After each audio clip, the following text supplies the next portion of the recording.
अगर झोपड़ी भी है चिंता न करना, वैसे भी महल आप छोड़ के जाने ही वाले हैं, लेके थोड़े जाएंगे।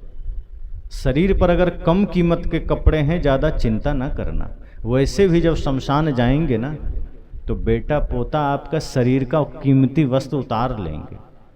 जो सोना का कुछ पहने होंगे ना जेवर, वो भी उतार लेंगे, चैन ऊन भी उतार लेंगे। वो नहीं कहेंगे कि पिताजी हैं, दादी जी हैं, माता जी हैं, छोड़ देते हैं, ले जाएं।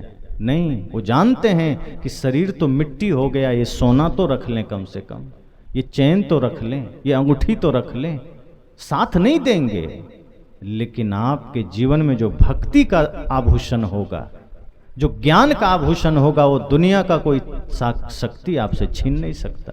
वो नहीं कहेगा कि अभी अंतिम घड़ी आ गई, चलो इसका भक्ति का धन ले लेते हैं, इसका धर्म का धन ले लेते हैं, कोई नहीं कर पाएगा। इसलिए एक बार सोने का आभूषण थोड़ा कम हो जाए शरीर में, चिंता न करना, लेकिन ज्ञान का आभूषण, भक्ति का आभूषण ये कम न होने पाए। हमारे जीवन की समस्या तो यही है। 10 रुपये का नोट किसी का खो जाए तो आदमी पीड़ा में होता है, चिंता में होता है कि मेरा 10 रुपया खो गया। प्रतिदिन हमारे जीवन में भक्ति खो रही है, प्रेम खो रहा है, सत्य खो रहा है, हमें चिंता ही नहीं होती। जीवन प्रति क्षण मृत्यु के निकट जा रहा है, हमें चिंता ही नहीं होती कि ना जाने कब मृत्यु आ जाए, हम पाप के मार्ग पर चल रहे हैं। इसलिए सद्गुरु कहते हैं कि चिंता ना करो, ये जीवन तो एक दिन जाएगा, क्यों चिंता करना। लेकिन जाने से पहले ये संकल्प लेना कि हमें सही मार्ग चुनना है, गुरु के भक्ति का मार्ग चुनना है। और जब गुरु भक्ति का मार्ग मिल गया, सच्चे गुरु का मार्ग मिल गया, फिर आप विजयी हो गए। थोड़े से जीवन में आप विजयी हो गए। जीवन थोड़ा हो कोई बात नहीं, बहुत जीवन नहीं चाहिए, लंबा जीवन नहीं चाहिए, थोड़ा भी जीवन हो, लेकिन अगर उसमें भक्ति आ गई तो वो जीवन कीमती हो जाता है, वो जीवन महत्वपूर्ण हो जाता है। और वही शिक्षा फिर अपने बच्चों में दीजिए, बच्चियों में दीजिए। आप संकल्पित हो जाइए कि अपने बच्चों के सामने हम गाली नहीं देंगे। बहुत से घरों में माता पिता बच्चे के सामने झगड़ने लग जाते हैं। बहुत से लोग तो ऐसा करते हैं, अपने बच्चों के सामने नशा करने लग जाते हैं। सद्गुरु संत उदाहरण देते हैं। सद्गुरु आचार्य श्री धर्मस्वरूप साहब जी एक उदाहरण दिया करते थे कि एक महिला उनके पास गई और उन्होंने कहा, गुरुजी मेरा बच्चा है 5 साल का, अभी से गुटखा खाता है। गुरुजी आश्चर्य में पड़ गए, कहा 5 साल का बच्चा गुटखा खाता है, ये तो बड़ा दुख की बात है, चिंता की बात है। पर तभी सद्गुरुदेव जी ने प्रश्न किया कि 5-6 साल का बच्चा गुटखा लाता कहाँ से है। अब उनके माँ, जो बच्चे की माँ थी, थोड़ा सकपका गई। कहा बताओ ये छोटा सा बच्चा गुटखा लाता कहाँ से है। कहा इसी का पिताजी खाता है, घर ही में गुटखा है, इसीलिए भी खा लेता है। कहा बड़ा बच्चा शैतान हो गया है, गुटखा खा लेता है। कहा इसका बाप गुटखा खाता है, वो इंसान है, तो बेटा खा के शैतान कैसे हो गए।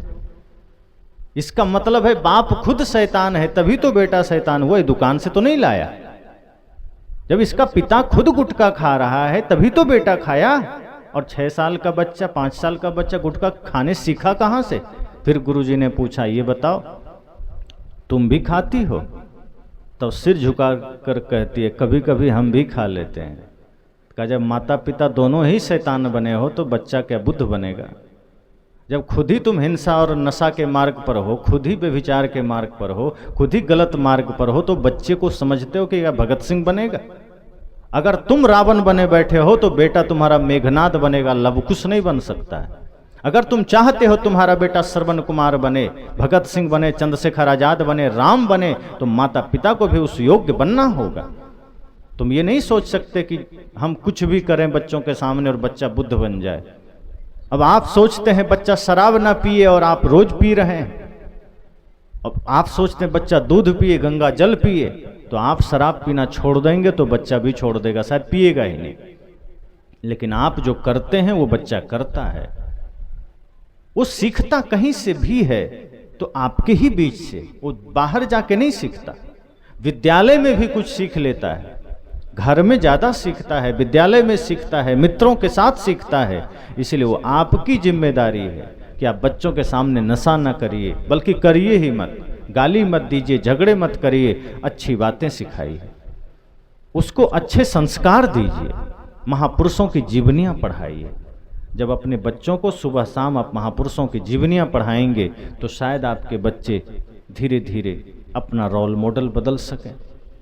आज हमारे देश में जहाँ एक और संस्कृति थी कि ध्यान साधना के द्वारा, त्याग तपस्या के द्वारा इस धरती पर नाम कमाया जाता था, ये वो धरती है जहाँ ज्ञानियों का जन्म हुआ करता था, ऋषि मुनियों का जन्म हुआ करता था, त्यागी तपस्वियों का जन्म हुआ करता था, साध्वियों का जन्म हुआ करता था, वीर वीरांगनाओं का जन्म हुआ करता था। और माँ शबरी से लेकर माँ मदालसा, मीरा, माता सीता जैसे वीर वीरांगनाओं, सती साध्वियों ने अपनी साधना से, अपने ज्ञान से दुनिया में नाम कमाया। लेकिन आज उसी भारत भूमि में हम इतना पाश्चात्य जगत के पीछे पड़ गए कि आज इसी समाज में हमारे बच्चे और बच्चियां अंग प्रदर्शन करके मिस इंडिया और मिस वर्ल्ड बन करके नाम कमाना चाहते हैं। ये भारत का पतन है। इसलिए अगर इस पतन से बचना है तो अपने बच्चे को ऐसे लुच्चे लफंगों से परिचय मत कराना, हीरो हीरोइन से, उन्हें परिचय कराना देश के असली हीरो से, असली महापुरुषों से।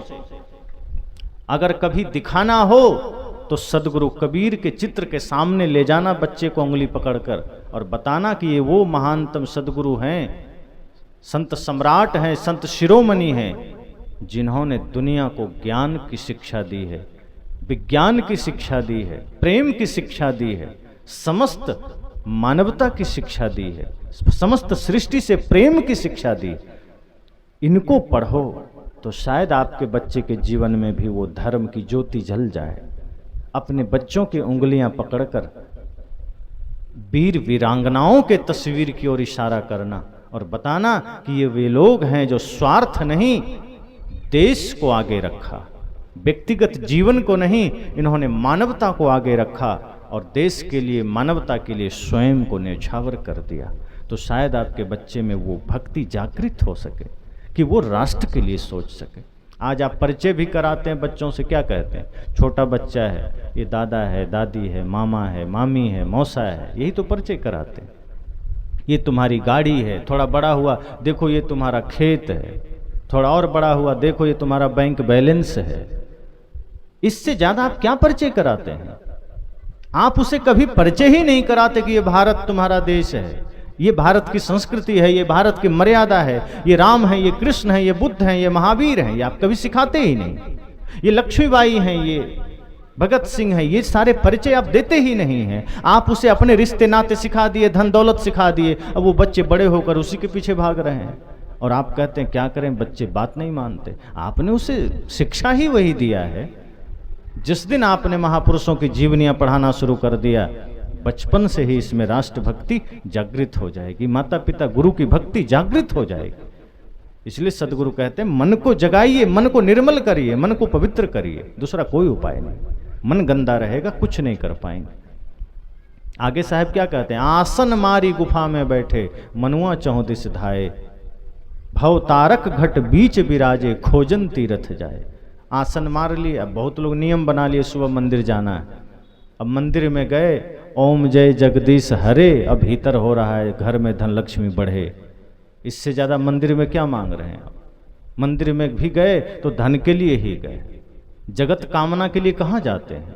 अधिकांश लोग मंदिर भी जाते हैं इसी सोच से कि हे भगवान कृपा करना, अगर 10 एकड़ खेत है तो 20 एकड़ हो जाए, 1 मंजिला मकान है तो 2 मंजिला हो जाए, 1 शहर में घर है तो 5 शहर में हो जाए। और इतना मांगते हैं तो बात समझ में आती है, चलो ठीक है स्वार्थ ही जाना है तो अपने लिए मांग रहे हैं। गलती हम क्या करते हैं? बहुत से पुजारियों को देखा है जो मंदिर में जाके मांगते हैं भगवान से, अपने लिए तो मांग लिए भवन कि प्रभु हमें भवन दे देना, हमें धन दे देना, पुत्र दे देना, लेकिन जब पड़ोसी का ख्याल आया तो कहते हैं प्रभु हमें तो भवन दे देना लेकिन पड़ोसी के झोपड़ी में आग लगा देना। ये आप भगवान से भी मांग रहे हैं। आपका भजन में भी ईर्ष्या चल रही है, पूजा में भी ईर्ष्या चल रही है। ये तो हमारा भजन है, भक्ति है कि गुरु से भी मांगने गए तो गुरु के पास भी अगर गए तो क्या मांगते हैं, गुरु जी कृपा करना पोता मैट्रिक पास कर जाए, गुरु जी कृपा करना बेटे को नौकरी लग जाए, और गुरु जी ने कह दिया ठीक है लग जाएगा। तब क्या कहते हैं, अगर नौकरी लग गई तो आपको घर बुला करके पूजा करेंगे, सत्संग सुनेंगे, दक्षिणा भी देंगे। और गुरुजी ने कह दिया अगर कहीं नौकरी नहीं लगी तब कहा फिर आप भाड़ में जाइए, हमें क्या लेना देना। मतलब भक्ति में भी सौदेबाजी। आप नौकरी देंगे तो आपको घर बुलाएंगे, भगवान कृपा करेंगे तो लड्डू चढ़ाएंगे। भगवान से प्रार्थना कर रहे हैं, भगवान कृपा करना 1 किलो लड्डू चढ़ा दिया। भगवान कृपा करना घर में चोर ना आ जाए, 1 किलो लड्डू चढ़ा दिया। अब चोर भी जाकर लड्डू चढ़ा दिया, भगवान कृपा करना आज हमको चोरी करने का मौका मिल जाए। अब भगवान कंफ्यूज हो गए, हम सुने किसकी, क्योंकि एक आया था अभी लड्डू चढ़ा के गया, उसने कहा घर में चोरी ना हो कृपा करना। चोर भी आके लड्डू चढ़ा गया कि चोरी कर पाए कृपा करना। अब भगवान सोच रहे हैं सुने किसकी, तो लड्डू चेक कर रहे हैं किसका 1 नंबर है। अब जिसका शुद्ध घी में बना है उसका सुन लेंगे, तो चोर लाया था 1 नंबर लड्डू, भगवान ने कहा जाओ तुम ही चोरी कर लो, उसका लड्डू खराब है, रिफाइन में बना के लाया। ये तो हमारी प्रवृत्ति है कि भगवान को भी घूस देकर हम काम कराना चाह रहे हैं। हम ये सोचते ही नहीं हैं कि भगवान को मानना स्वार्थवश नहीं होना चाहिए, गुरु को मानना स्वार्थवश नहीं होना चाहिए। वहां तो निश्चल भक्ति हो कि हे प्रभु मुझे आपसे कुछ नहीं चाहिए, हमें आपसे कोई चाह नहीं है। माता सबरी से जब राम जी ने कहा कि कुछ मांग लो तो मांगा कुछ, स्वयं राम द्वार पर खड़े हैं, कहा कुछ मांग लो माता। माता ने कहा कुछ नहीं चाहिए प्रभु, फटी हुई साड़ी है, टूटी हुई झोपड़ी है, पैर खाली हैं, खाने को अन्न नहीं है। और तब माता सबरी कह रही हैं कि मुझे कुछ नहीं चाहिए। आज अगर किसी के द्वार पर ऐसे राम जी आ जाए ना और कहें कुछ मांग लो, तो आदमी कहेगा आधा घंटा का समय दीजिए, लिस्ट तो बना लें क्या क्या मांगना है, सोना चांदी हीरे जवाहरात फ्लैट गाड़ी बंगले, हम लिस्ट बनाने में लग जाएंगे। लेकिन माता सबरी ने कहा मुझे कुछ नहीं चाहिए, तो राम जी ने कहा मांगना ही पड़ेगा, लेना ही पड़ेगा। तो माता सबरी ने कहा इतनी ही कृपा है तो भक्ति का ज्ञान दे दीजिए, आपके चरणों में भक्ति बनी रहे इसका उपदेश कर दीजिए। और राम जी ने 9धा भक्ति का ज्ञान दे दिया। लेकिन उसमें भी उन्होंने क्या कहा, प्रथम भक्ति संतन कर संगा, मेरे पीछे मत आना। राम जी ने कहा मेरे पीछे मत भागना, संतों का संग करना, वही तुम्हें गोविंद से परिचय कराएंगे, वही तुम्हें मुझसे भी परिचय कराएंगे, आत्म राम से परिचय कराएंगे। इसलिए संत की भक्ति करना, संत का संग करना। तो माता सबरी ने कुछ नहीं मांगा। हम गुरु के पास भी गए, मंदिर भी गए, स्वार्थ लेकर चले गए, दुनिया भर के कामनाएं लेकर चले गए। कोई आवे बेटा मांगे यही गुसाई दीजिए जी, ऐसी है दीवानी दुनिया भक्ति भाव नहीं बूझे जी। कोई आया बेटा मांग रहा है, कोई पोता मांग रहा है, कोई धन मांग रहा है। सदगुरु कहते हैं गुरु के पास जाना, भगवान के मंदिर में जाना, कोई कामना मत करना, बल्कि इतनी ही कामना करना, इतनी शक्ति हमें देना दाता, मन का विश्वास कमजोर होना। हम चले नेक रास्ते पे हमसे भूल कर भी कोई भूल होना। इतनी शक्ति हमें देना दाता, मन का विश्वास कमजोर होना। हे गुरु, हे सदगुरु, हे प्रभु, ऐसी कृपा करना कि हमारे जीवन में भक्ति बनी रहे, इस ऐसी शक्ति देना कि हम नेक रास्ते पर चल सकें, हम किसी के आंसू पोंछ सकें, हम किसी के जीवन में उजाला ला सकें। हे सदगुरु, ऐसी कृपा करना कि मुझे कुछ नहीं चाहिए, संसार की कोई कामना नहीं। धन क्या मांगना, गुरु से मांगने का अवसर आया और क्षुद्र धन को मांग लिया जो धन छूट ही जाने वाला है। गुरु से कुछ मांगने का अवसर आया और घर मांग लिया, पद मांग लिया जो छूट ही जाने वाला है। जब गुरु से कुछ मांगने का अवसर आ जाए तो गुरु से संसार की नश्वर वस्तुएं मत मांग लेना। गुरु से तो इतना ही कहना, हे सदगुरु वो भक्ति देना, वो सामर्थ्य देना कि मैं इस जगत के लिए जी सकूं, मैं इस प्राणी के लिए जी सकूं, समस्त सृष्टि के लिए जी सकूं, मैं दूसरे के जीवन में उजाला ला सकूं, मैं दूसरे के जीवन का सहायक बन सकूं, मैं किसी भूखे को भोजन, किसी प्यासे को पानी, किसी लाचार की सहायता कर सकूं। हे सदगुरु ऐसी कृपा करना।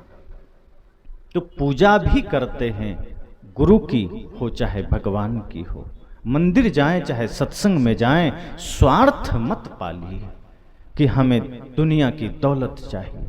मेहनत करेंगे दुनिया की दौलत आ जाएगी, लेकिन छूट भी तो जाएगी। तो गुरु से मांगना है तो वो धन मांगना जो छूटे नहीं। ऐसा धन क्यों मांगना जो छूट ही जाए। गुरु से मांगना, वो दौलत मांगना, वो धन मांगना जो आपको भी धनवान बना दे, जो आपको भी दौलतमंद बना दे। और जिसके जीवन में माता पिता गुरु की भक्ति है, राष्ट्र की भक्ति है, उससे बड़ा धनवान दूसरा कोई नहीं है। इसलिए धनवान बनिए तो इस रूप में बनिए कि आपको कोई निर्धन न बना सके, आपका धन कोई छीन न सके। संकल्पित होइए कि हमें तो राष्ट्र निर्माण के मार्ग पर चलना ही है, अपने बच्चों में भी राष्ट्र निर्माण की शिक्षा देनी है, उन्हें भी धर्म की शिक्षा देनी है। और वह धर्म मानवता हो, इंसानियत हो, वह धर्म प्राणी मात्र के प्रति समता मैत्री का भाव हो। तो सदगुरु ने क्या कहा, आसन मारी गुफा में बैठे मनुआ चहुँ दिस धाए। आसन मार के बैठ गए प्रार्थना में, और मन दुनियादारी के संकल्पों में लगा है, दुनियादारी के चिंतन में लगा है। ये भक्ति नहीं, साहब कहते हैं भक्ति नहीं है। ये भक्ति के नाम पर ढोंग हो सकता है, पाखंड हो सकता है। अगर आपका मन वचन कर्म निर्मल नहीं है, बाहर बाहर भक्ति चल रही है, बाहर बाहर ध्यान चल रहा है, तो फिर ये छल है अपने लिए, दूसरों के साथ नहीं, अपने साथ। आगे साहब कहते हैं कि जब इतनी सजगता आप में आ जाए कि आप खड़े भी रहें, चलते भी रहें और भीतर भजन चलता रहे, तो क्या होगा। पोथी बाँचे यज्ञ करावे भक्ति कहो नहीं पाए। फिर आपको ये भाव जग जाएगा कि सिर्फ पोथी बाँचने से, यज्ञ करने से भक्ति जागृत नहीं होती। मन निर्मल करने से, गुरु की सेवा करने से, गुरु के आदर्शों को जीवन में उतारने से भक्ति जागृत होती है। हम खूब पोथी बाँचते रहें, खूब यज्ञ करते रहें, क्या हो जाए, कुछ नहीं होगा। मन का फेरे ना ही तुलसी माला फिराए। जो मन सारी समस्याओं का कारण है, कल कहा था मैंने, उसे फेरा नहीं, उसे परखा नहीं, उसे भजन के द्वारा वश में किया नहीं, उसके लिए मनोनिग्रह नहीं किया, मन को साधना में उतारा नहीं, और बाहर सब उपक्रम चलते रहे, सारे कर्म चलते रहे, लेकिन इस फायदा क्या हुआ, कुछ नहीं। अंत में साहब कहते हैं जोगी होके जागा नहीं। जोगी हो गए और जागे नहीं। पुजारी हैं, पूजा मन में नहीं है, साधक हैं, साधना जीवन में नहीं है, भक्त हैं, भक्ति जीवन में नहीं है, जोगी हैं, जोग जीवन में नहीं है। क्या मतलब, क्या फायदा। पुजारी का मतलब पूजा जीवन में हो, और पूजा सिर्फ पत्र पुष्प अगरबत्ती धूप दीप से नहीं, कर्म से हो, वचन से हो। जब आप बोलें किसी से, इतना मीठा बोलें कि आपका बोलना ही प्रार्थना हो जाए। ओम जय जगदीश हरे ही गाना प्रार्थना थोड़े है, मीठा बोलना भी प्रार्थना है, सत्य बोलना भी प्रार्थना है। हवन में कुछ डालना ही यज्ञ नहीं है, सही मार्ग पर एक एक कदम बढ़ाना भी यज्ञ है, परिक्रमा है। आप चेष्टा करिए आपका कदम गलत मार्ग में ना जाए, सत्य के मार्ग में जाए, तो आपका उठा हुआ एक एक कदम यज्ञ ही है, परिक्रमा ही है। कोशिश करिए आपके चिंतन से किसी के लिए गलत न निकले, आपके चिंतन में कभी संसार का अहित समाया हुआ ना हो। सोचिए भी तो इतना बढ़िया सोचिए कि आपका सोचना भी ध्यान हो जाए, यही तो ध्यान है। सत्संग करिए, ध्यान करिए, तो ध्यान ऐसा करिए कि जब ध्यान से उठिए तो पूरा जगत आपको अपना लगे। अभी हम ध्यान भी करते हैं तो आंख खोलते ही हम दुनिया में कमियां खोजने लगते हैं, किसी की बुराई ढूंढने लगते हैं, किसी की निंदा की तलाश करने लगते हैं। संत कहते हैं सबकी गुण अपनी हमेशा गलतियां देखा करें, कि अगर आंखें बंद करिए तो अपनी कमियों को देखिए, अपनी गलतियों को देखिए, आंखें खोलिए तो जगत की अच्छाइयों को देखिए। शायद आपके जीवन में एक आमूलचूल परिवर्तन आएगा। बनिए मधुमक्खी की तरह, मक्खी की तरह नहीं। मक्खी जहां तहां गंदगी में बैठ जाती, पर मधुमक्खी फूलों पर बैठती है। स्वयं को बनाइए मधुमक्खी की तरह, आंखें खोलिए तो हर जगह लोगों की अच्छाइयों को पकड़ने की चेष्टा करिए। दूसरे के जीवन में कोई अच्छाई है उसको लेने की चेष्टा करिए। हम तो बुराइयों पर नजर डालते हैं, हम तो दूसरे के गंदगी पर नजर डालते हैं। सदगुरु कहते हैं किसी की बुराई मत देखिए, देखेंगे तो आपकी आंखें बुरी हो जाएगी, आपका चिंतन बुरा हो जाएगा, फिर आपका आचरण बुरा हो जाएगा। कोई चोर भी है, आपको पता है वो चोर है, उसकी कोई अच्छाई को देखिए, चोरी को मत देखिए। उसका कर्म वो जाने, वो सजा पा लेगा, समाज सजा दे देगा, विधान सजा दे देगा। पर आप अगर किसी की निरंतर बुराई का दर्शन करते रहे, किसी की बुराई का चिंतन करते रहे, तो वो तो बुरा है ही, आपका मन भी बुरा हो जाएगा और फिर समस्या हो जाएगी। इसलिए सदैव संकल्पित रहिए। साहब ने कहा जोगी होके जागा नाही, 84 भरमाए, जोग जुगत सो दास कबीरा, अलख निरंजन पाए।